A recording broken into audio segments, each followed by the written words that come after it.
Yanda malaminmu ya yi min wani irin wasa wanda ban taɓa jin irinsa a duniya ba. Ni sunana Nehal. Duk wanda ya ganni ba namijin da zai ganni bai ƙyasa ni ba. Yarinya ce ni 'yar ƙasa da shekara 20. Ina tunanin shekara ta 19.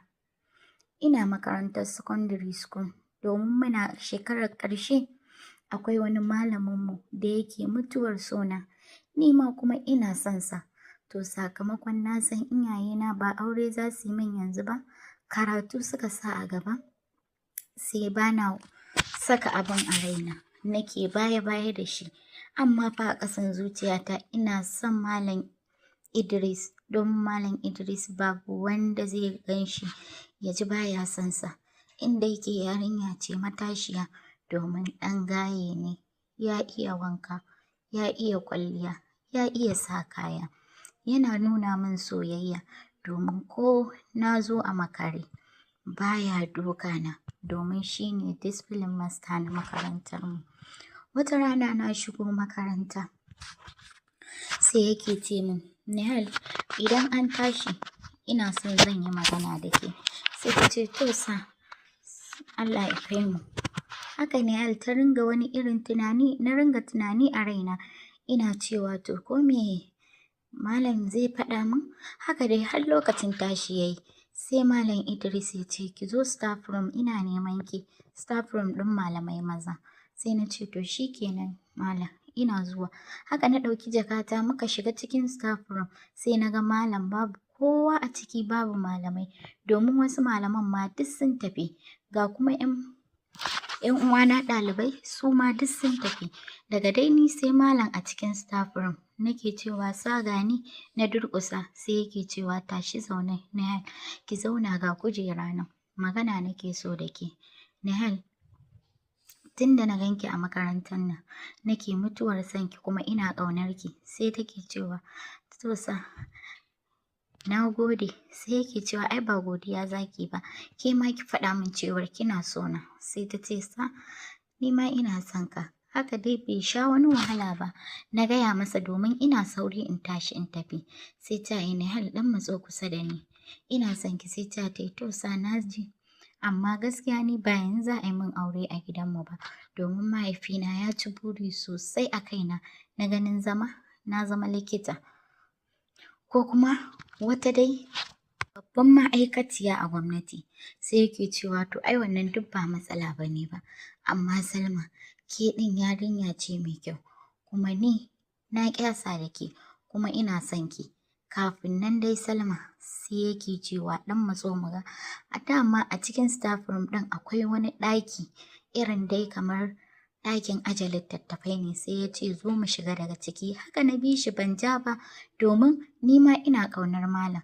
Muna shiga sai ya ɗan riƙe min hijabi. Sai ya ce Salma, wannan soyayyar da nake miki, so nake na nuna miki ita yau, so nake na nuna miki ita a zahiri, kuma ba wani abu za mu yi ba, tsantsar soyayyar da nake miki nake so in nuna miki.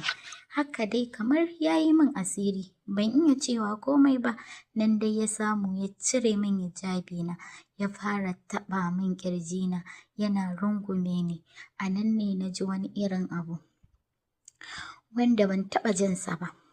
Nan ne na ji gabana yana fitar da wani irin ruwa mai ɗan maiƙo-maiƙo.